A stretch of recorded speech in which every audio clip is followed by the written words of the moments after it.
खास समाचार HS24 news channel से ऋषि दुर्वासा महामंडलेश्वर संत शिरोमणि ब्रह्मलीन रामलाल दास जी महाराज मौनी बाबा की 8वें पुण्य स्मृति दिवस के अवसर पर मां शारदा ग्रुप ऑफ कॉलेज सामूपुर गाजी आजमगढ़ में एक विशाल श्रद्धांजलि सभा का आयोजन किया गया, जिसमें विश्व हिंदू परिषद के उपाध्यक्ष एवं श्री राम जन्म भूमि तीर्थ क्षेत्र न्यास के महासचिव चंपत राय ने बतौर मुख्य अतिथि शिरकत किया। श्री राम जन्मभूमि तीर्थ क्षेत्र न्यास के महासचिव चंपत राय ने अपने उद्बोधन में कहा कि एक संत की पुण्यतिथि में शामिल होना हम सबके लिए सौभाग्य की बात है। वहीं पर अयोध्या की पावन धरती से पधारे श्री बामन मंदिर के महंत वैदेही वल्लभ शरण महाराज ने कहा कि यह संतों की भूमि है। ऋषि एवं कृषि प्रधान देश में बाबू फौजदार सिंह ने भारतीय संस्कृति को पुष्पित एवं पल्लवित करने हेतु शिक्षा एवं लोक कल्याण के लिए जो दीप जलाया, उसका आलोक चारों दिशाओं में फैल रहा है। वहीं पर श्रद्धांजलि सभा में गौरक्ष पीठाधीश्वर महंत अवैध महाविद्यालय महाराजगंज प्राचार्य मेजर डॉक्टर भगवान सिंह ने अपने उद्बोधन में कहा कि यह मेरी जन्मभूमि है,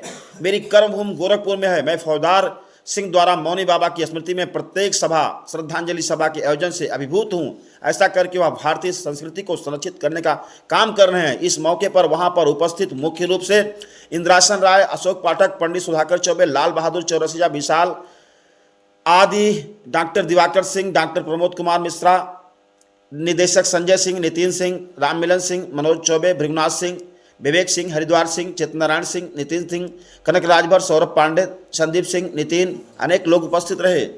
के माननीय मुख्य अतिथि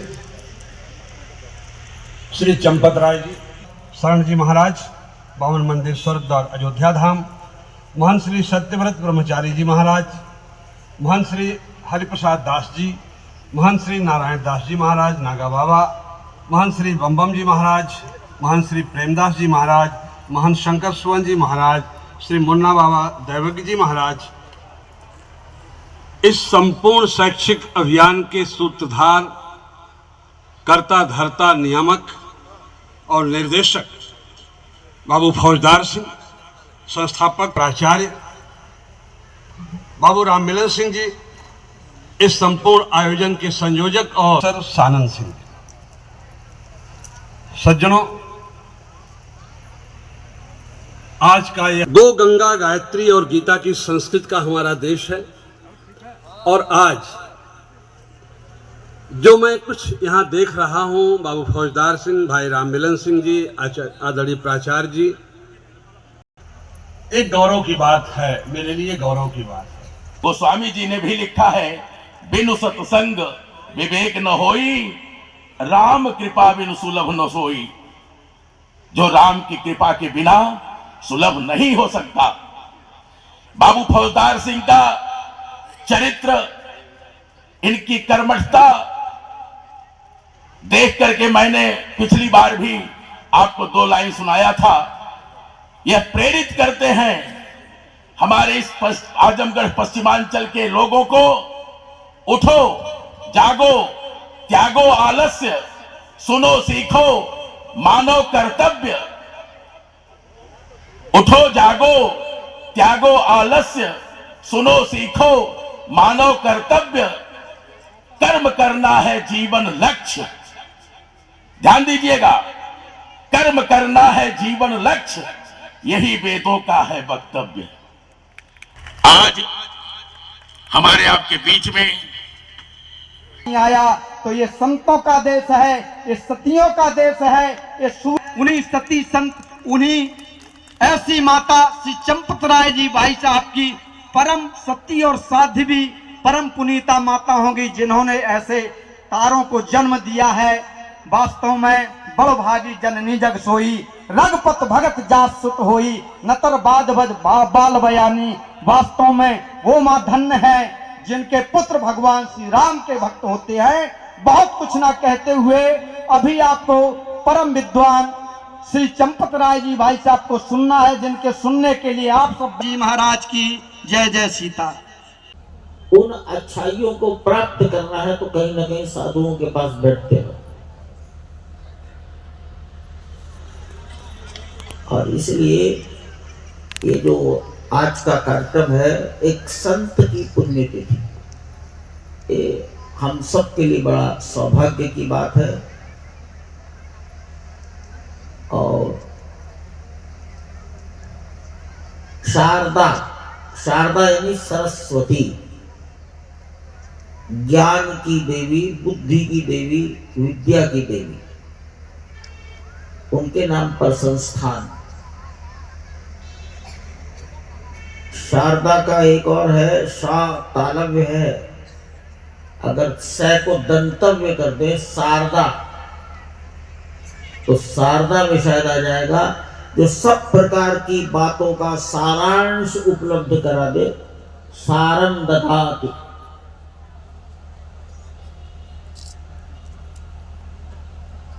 बहुत बड़ा ज्ञान है, उसका सार जहां मिल जाए, शारदा। तो यहां इस शिक्षण संस्थान मां शारदा के नाम पर, ये बड़ा योग्य कल्पना है। इसलिए मैं समझता हूं कि भगवान की कृपा है। ये राम जन्मभूमि, इस मंदिर के लिए वापस प्राप्त करने की लड़ाई, ये हिंदुस्तान के सम्मान की लड़ाई। वहां एक मंदिर था, वो प्रकृति के कारण, भूकंप के कारण, आयु के कारण नहीं गिरा, उसे तोड़ा गया, आक्रमणकारी ने तोड़ा, हमारे घर के अंदर घुसपैठ करके तोड़ा, हम कमजोर पड़ गए, लेकिन उसे कभी भूले नहीं। अयोध्या की जो आबादी थी, जो संसाधन थे, उसी के आधार पर लोग लड़ते चले गए। ये जो अपने सम्मान की रक्षा की अग्नि बुझने नहीं दी, अंग्रेजी में कहा जाता है कीप द फ्लेम बर्निंग। हमें तो अपने सोते हुए समाज की निद्रा को खत्म करना है, निद्रा में से बाहर निकालना है। इसको बताना है कि देखो तुम्हारे देश में जिसकी तुम घर में बैठकर पूजा करते हो, उसके जन्म स्थान की क्या गति है। बस इतनी बात बतानी है, समाज का जागरण। हमको ये बात भी ध्यान आए कि ये तो संतों की भूमि है, साधुओं को इस मिशन से जोड़ा जाए। साधु यही बात कहेंगे अपने भक्तों में, परिणाम ज्यादा होगा।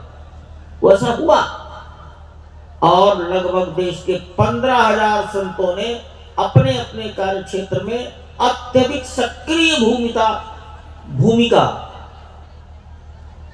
अगर मैं कहूं कि 1987-88 से शुरू करके अब तक निभाई है। 15,000 से अधिक संतों ने। रविवार छोड़कर अन्य कोई छुट्टी नहीं।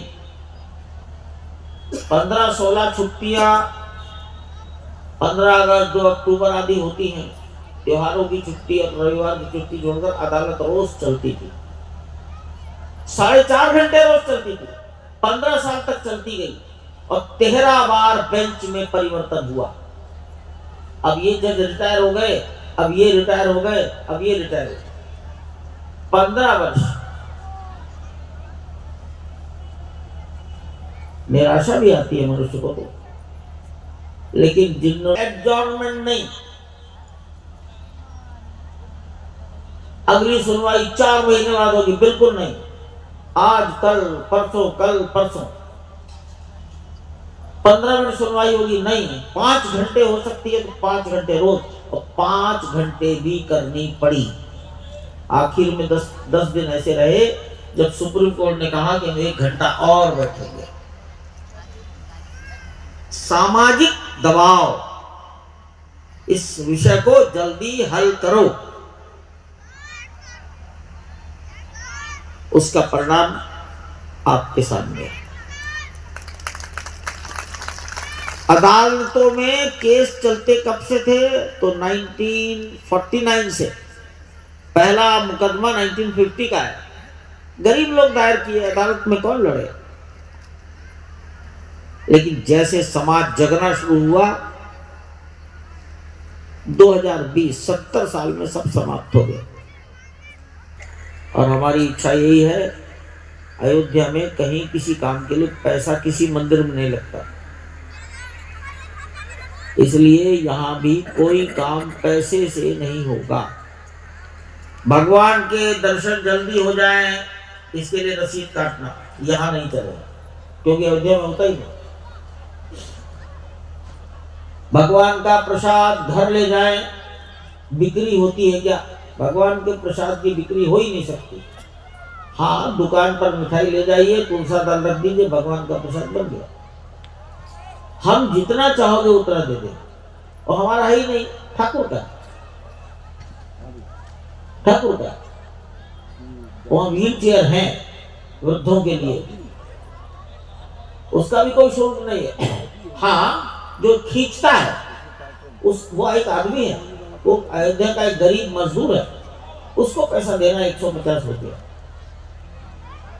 1000 आदमी प्रतिदिन व्हील चेयर का उपयोग करते हैं। ऐसी वहां की रचना है। गर्मियों में धूप से, वर्षा काल में वर्षा से बचाव के लिए इस प्रकार के हैंगर लगाए गए, 1.25 किलोमीटर पर लगाए गए, किराए पर लेकर लगाए गए। भगवान की प्राण प्रतिष्ठा हुई तो 5 वर्ष के बालक का चित्र बनाया गया, क्योंकि मुकदमा राम लला लड़ाई लड़ रहे थे। लला कहते हैं बच्चे को। साल होने जा रहा है तो हमने सोचा है हमारे त्योहार भारतीय परंपरा में होते हैं। मौनी अमावस्या, एकादशी, पूर्णिमा, शिवरात्रि, गुरु नानक जयंती, महावीर जयंती, हनुमान जयंती, रविदास जयंती, ये कब होती है? रामनवमी, जन्माष्टमी, राम का विवाह, विवाह पंचमी, अंग्रेजी कैलेंडर नहीं है। इसलिए हम भी पहली वर्षगांठ, भगवान के प्राण प्रतिष्ठा की पहली वर्षगांठ पौष शुक्ल पक्ष द्वादशी, पौष शुक्ल पक्ष द्वादशी को मनाएंगे। अंग्रेजी कैलेंडर के अनुसार उस दिन 11 जनवरी है। फौजदार सिंह जी ने मुझे यहाँ आने का अवसर दिया। एक साधु के बारे में, इस भूमि के बारे में, इसके महात्म के बारे में सुनने का अवसर मिला। मैं कृतज्ञता व्यक्त करता हूँ। आप सबको मेरा प्रणाम स्वीकार हो। काफी देर हो गई है।